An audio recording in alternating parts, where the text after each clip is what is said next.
here with Marlene Wildeman, and she's our current showcase artist for our exhibit that we have in our window here at Trends Art and Frame. And she's also a member of the Arts Council, which you have to be accepted into the window. And hi, welcome. Hi, thank you very much. Marlene, I've known Marlene quite a few years, and she's a really unique artist and has a style all her own. You can actually spot her style, or at least I certainly can. So how'd you get going on your painting? What? Well, it was kind of a strange thing. It was a professional development day for teachers, and I had made a mistake and not signed up to the right thing. And when I got there, the only one I could get into, the only workshop I could get into was expressive painting. Okay. And so I was a high school French and English teacher, and so anyway, I had 2 hours. I was completely absorbed, and I discovered that I loved the feeling of being completely absorbed in doing whatever I wanted on this piece of paper. Yeah. And so after that, I did a few other workshops spaced out quite a few months in between, but that was enough to give me the appetite for it. You going, yeah, I stumbled into it. How long ago was that? That was in, I think, 2006. Okay. But then I taught until 2010, so, you know, teaching is 24/7. Yeah. Didn't have time to really pursue it until I retired. So you really then I jumped did. into it then. Yes, I even moved into a condo that has a sunroom so I could use it as my studio. I'm envious. I would love to have a sunroom. Mine's in the basement. Yeah. Anyway, so what are you working on right now?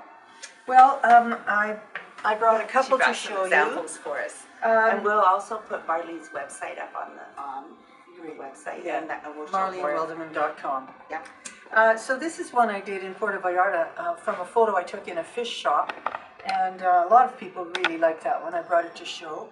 And this one is what I'm working on right now. This one is finished, but the Mexican rodeo rider, cowboy, this is not finished because I'm having a particular conundrum with that the focus is all the horse and the cowboy, but what about the background, you know? Yeah. I don't want it just to be plain sand, but at the same, and I don't want anything in the sand to attract the viewer's attention. The focus is definitely here, but I can't have just a plain background either, so this is I'm very working. good, Marlene. Oh, thanks. Yeah. Each part was really, you know, getting the sombrero. Yeah. Looks like felt. It is felt. Yeah. And then getting the shirt with the creases in it, and I'd never painted a horse before. No, so. that's your first horse. But that's one of the things about being an artist that I find you say, okay, I'm going to do this, and challenge yourself. I have to do it. I have to try it, and I always say, well, if it's no good, I can put my foot through it. But I'm way too frugal to do that. I want it to work out. So what kind of shows have you got coming up? Well, I'm happy to report that my Eye of the Painted Jaipur Elephant. I loved that one. That was in this show here at the old courthouse in January. Yeah. The local Thompson Nicola shoe shop chapter of the Federation of Canadian Artists. It was accepted for the Oasis show in Kelowna for the whole month of June. Wow. So congratulations. Well, thank you. Yeah. So I'll be taking that down there, and that's a Federation show? Yes, it is, yeah. Okay. Because I just got accepted into the Federation as an active member last September. I remember that, yes. And so now I have the right to submit to all their shows. Yeah, oh, that's very cool. So that'll be a real variety of artists. Yes. And I have 4 little ones submitted to the, including the red snapper, to the smaller and smallest. Okay. Show I've in heard of Vancouver. that. They do little tiny ones. Yeah, so I don't know if any of those are accepted, but yeah, it's a new fun level of painting. You enjoy it? Oh yeah, I like to have some structure where you are advancing. Okay. You know? Yeah. And I like that group. I find that, you know, you learn a great deal. You have access to their knowledge. Yes, and some people take the mentoring part quite seriously. That's nice. That's nice that they do that. Yeah, everybody needs that. So what kind of artist would you call yourself if you had to put a label on yourself, or would you, or? No, some people do paintings that you can immediately say, oh, that's a Wildeman, or that's a Thompson, or. Yeah. I still like to have a variety. I like to have the choice of doing whatever I want to respond to or express myself in. So, and I think because I started painting late in life, that I will continue to be a broad spectrum And try it painter. all. Yeah. Because I know you've done some abstracts as well. Yes. I've seen some of those, but that's not what you put in our window. I have one out there.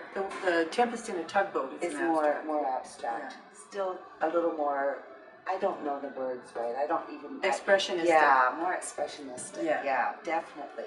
And one thing I love to ask artists, and everybody knows this, is what inspires you? Like, what makes you, like, what gets your juices going and your imagination and your need to paint?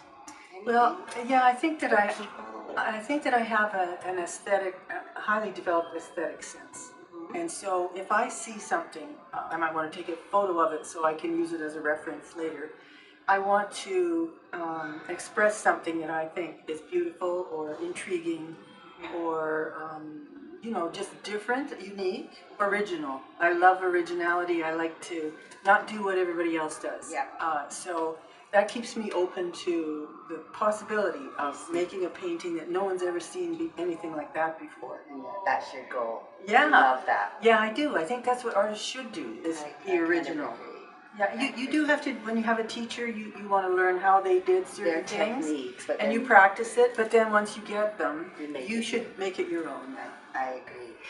If you had to, so would that be the advice you would give an up-and-coming new artist or someone that needed a little boost, or what would you tell them if you could tell them something that would inspire or pass it forward, kind of thing? I like to do that. Well, I would tell them to trust their impulse. Trust their own impulse toward something original.